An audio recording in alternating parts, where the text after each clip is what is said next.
terms of engagement, you have over 250,000 unique views or an audience across all those channels, and then you have over 65,000 startups and tech companies in Utah that are either 6,500.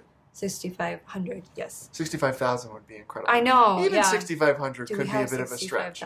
6,500, and I mean, ultimately, we know that Silicon Slopes was a thing before you took it and kind of made it this like really organized and structured thing. But do you take any credit for this?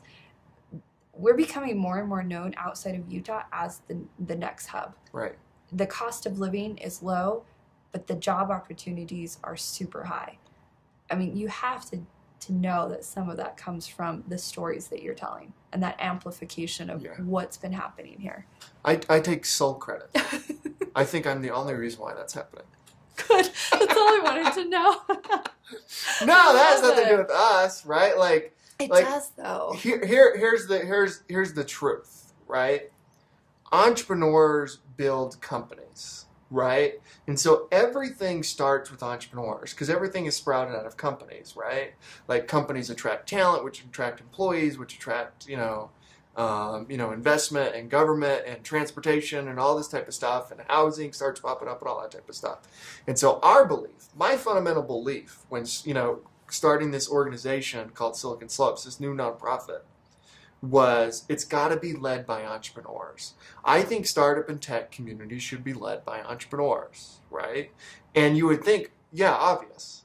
Most startup and tech communities are not led by entrepreneurs. Mm-hmm. Most startup and tech communities across the country are either led by venture capitalists or executives who didn't start the companies or whatever, right? Most are not led by entrepreneurs. On our board sits entrepreneurs, right? And they build it, right? They build companies, which means that they build ecosystems, right? And so all the credit goes to the entrepreneurs who are building these companies, right? Like we're having a startup move from a small town up north down to kind of like the heart of Silicon Slopes right now. It's no longer a startup, it's a tech company. And that small town came to me and was like, hey, how do we replicate this? What can the city government do? Can the state put some investment in? Can we do anything to like recreate like this incredible company that is now leaving our hometown? They're like, no. What could you guys do? Like, entrepreneurs build companies. Mm-hmm. So the most you could possibly do if you're a government or city or anybody else in the ecosystem is support entrepreneurs, right? And then they'll build the companies. Does that make sense? So I think all credit for the growth, and I mean this sincerely, goes to the entrepreneurs that have built these companies, right?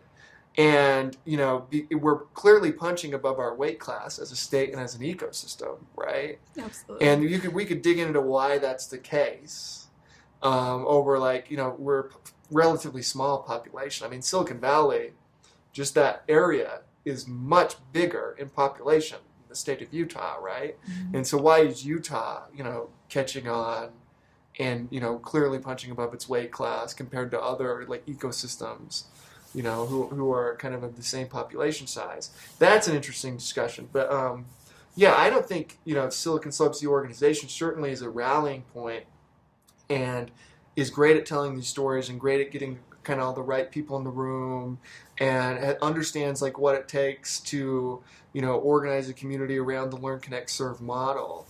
But the credit for the success of the ecosystem and the national attention that we're seeing would lie with the entrepreneurs.